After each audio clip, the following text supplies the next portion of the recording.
Hello दोस्तों, कैसे आप सभी। उम्मीद करूंगी कि आप अच्छे होंगे और स्वस्थ होंगे। आज की इस वीडियो में हम पढ़ने वाले हैं कक्षा 11 की पहला चैप्टर, जो कि है समुच्चय की प्रश्नावली विविध, यानी अध्याय 1 पर विविध प्रश्नावली। पिछले वीडियो तक हमने इसके जो 5-6 तक क्वेश्चन थे वो कर लिए थे। आज की इस वीडियो हम सीधा 6ठा क्वेश्चन हल करने वाले हैं। तो जल्दी से जल्दी वीडियो को शुरू करते हैं। वीडियो को शुरू करने से पहले यदि आपको वीडियो अच्छा लगे तो वीडियो को लाइक करके चैनल को सब्सक्राइब कर देना। इस तरह की वीडियो पाने के लिए बेल आइकन घंटी जरूर से प्रेस करना। शुरू करते हैं हमारे प्रश्नावली के 6ठे क्वेश्चन पर। तो हमारी जो विविध प्रश्नावली है उसके 5 क्वेश्चन हमने पिछले वीडियो में कर लिए थे। अब है हमारा 6ठा क्वेश्चन। मान लीजिए कि यदि पी ए बराबर है पी बी के, तो सिद्ध करना है कि ए और बी बराबर है। वैसे तो अगर सिंपली देखा जाए तो पी और पी दोनों से मतलब होता है कि ए में कौन कौन से अवयव है या कितने अवयव है ना। तो अगर देखा जाए तो पी अगर ना भी हो तो ए और बी सीधा ही बराबर ही होंगे। लेकिन फिर भी अगर हमें इसे किसी तरीके से समझना चाहे, किसी और तरीके से सिद्ध करना चाहे, तो इसका एक तरीका और है कि हम मान लेते हैं कि जो x है वो समुच्चय a का कोई अवयव है।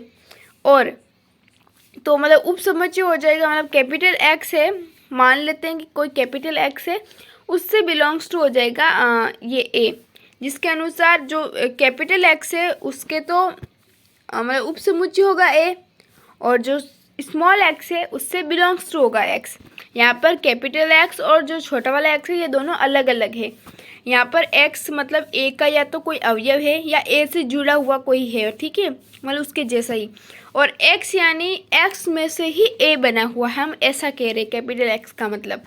यानी कैपिटल X तो बिलोंग्स टू हो जाएगा और जो स्मॉल जो x है वो बिलोंग्स टू हो जाएगा कैपिटल X, उप समुच्चय हो जाएगा, ठीक है। अब सेम तरीके से हम बी में भी करेंगे, क्योंकि ए और बी बराबर है, मतलब पी ए और पी बी बराबर है, तो पी ए की जगह पी बी रख देते हैं। तो पी बी रखेंगे तो एक्स जो है वो उप समुच्चय हो जाएगा बी का, मतलब बी बी का हो जाएगा। और यहाँ पर जो एक्स है वो बिलोंग्स टू होगा बी के। अर्थात यदि मैं दोनों समीकरण में देखूँ तो एक्स बिलोंग्स टू ए है तब एक्स बिलोंग्स टू बी भी है।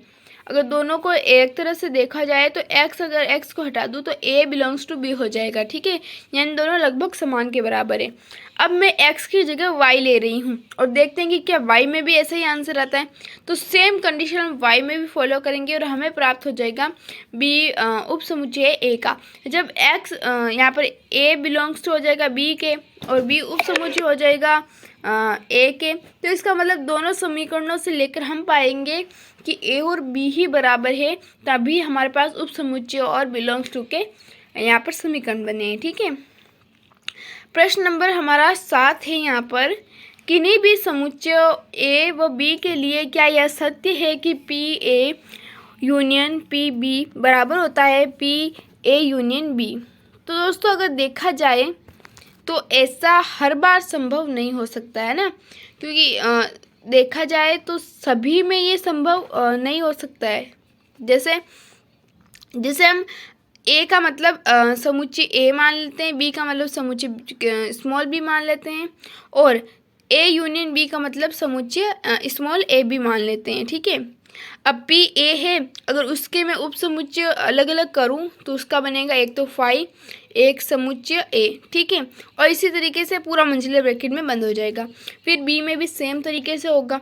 अब मैं क्या कर रही हूँ, इसमें जो ए यूनियन बी बोला है, ठीक है, पी ए और पी बी, तो इनकी जगह पर मैं कुछ संख्या ले रही हूँ ताकि हमें और भी आसानी हो। तो मैंने यहाँ पर बस 4 और 5 ऐसे ही संख्या दर्शाने के लिए ले लिए, ठीक है। तो अगर फाइव, इसके अगर उप समुच्चय बनते हैं 5, 4, 5, फिर मंजिला ब्रैकेट बंद। तो अगर इस समीकरण को मैं समीकरण 1 नाम दे देती हूँ।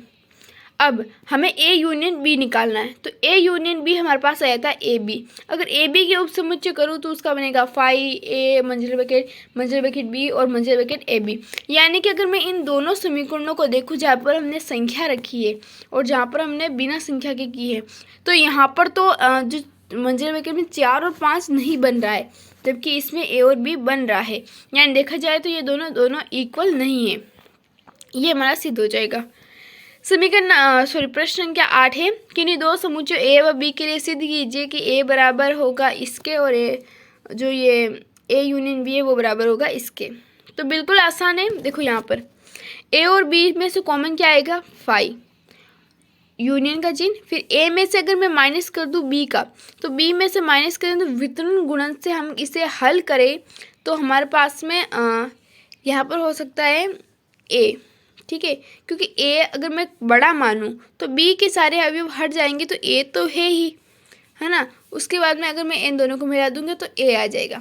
बाकी हम एक वितरण गुणन से भी कर सकते हैं, जैसे कि इस पूरे को यहाँ पर लिख दिया है। उसके बाद में क्या है कि वितरण गुणन से हम कह सकते हैं कि यहाँ पर जो ये है बी, जी जब इससे गुणा होगा तो यहाँ पर नीचे वाला बी यूनियन बी डेज बना लेता है, ठीक है, वितरण गुणन से।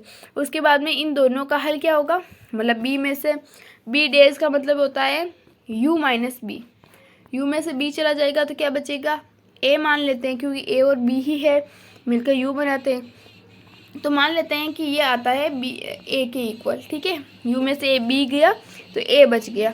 अब ए और बी का जो हमारा ये है यूनियन वो हो जाएगा यू, और यू और ए में से हमारे यहाँ पर ए कॉमन आ रहा है, तो यही हमारा आंसर हो जाएगा।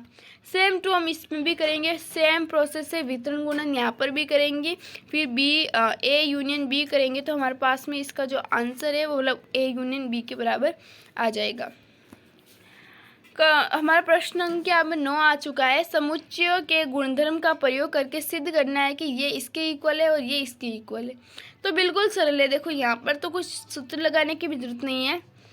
बी और ए में से क्या कॉमन आ रहा है, फाई आ रहा है, तो फाई और ए में ए का अगर मैं सम्मिलन करूँ तो क्या आएगा आंसर, ए आएगा। अगर ए यूनियन बी है तो इसका मतलब यू बन जाएगा, ठीक है। तो अब ए और यू में से कौन कॉमन आ रहा है, ए ही आ रहा है, तो ये हमारा आंसर हो गया। इसमें तो कुछ ज़्यादा सूत्र लगाने की भी जरूरत नहीं है। बाकी आप अगर वितरण गुणन से करना चाहो तो वो भी कर सकते हो। प्रश्न संख्या 10 है हमारे पास में, दिखलाए कि ए सार्वत्रिक बी बराबर होता है ए सार्वत्रिक सी के, का तात्पर्य है कि बी और सी आवश्यक रूप से नहीं होगा। तो अगर देखा जाए तो ये पूरा नहीं हो सकता, क्योंकि हो सकता है कि ए ही बहुत बड़ा है जिसके अंदर बी भी आ सकता है, सी भी आ सकता है। तो अगर देखा जाए तो बी के अलग अवयव होंगे, सी के अलग अवयव होंगे, है ना। जैसे कि अगर मैं इसे एक एग्जाम्पल से समझाऊं तो ए का मान लेते हैं 1 2 है, बी का मान 1 7 है और सी का मान 1 4 है। तब अगर हम देखा जाए तो अगर मैं बी ए यूनियन बी निकालूंगी तो उसका आंसर 1 आ रहा है। ए सार्वत्रिक सी निकालूंगी तो भी एक ही आ रहा है। लेकिन अगर मैं दोनों को बराबर करके देखूं तो मतलब ये तो आ रहे हैं बराबर, मतलब मंजिला ब्रैकेट 1 मंजिला ब्रैकेट 1, तो आंसर समान आ रहा है। लेकिन क्या यहाँ पर जो बी है उसका मान और सी का मान बराबर है, नहीं है। इसका मतलब ये दोनों इक्वल नहीं है, ठीक है। मतलब ज़रूरी नहीं है कि ये दोनों बराबर हो। अब प्रश्न संख्या 10 आ चुका है, 11 आ चुका है। 10 तक हमने सभी क्वेश्चन कर लिए हैं।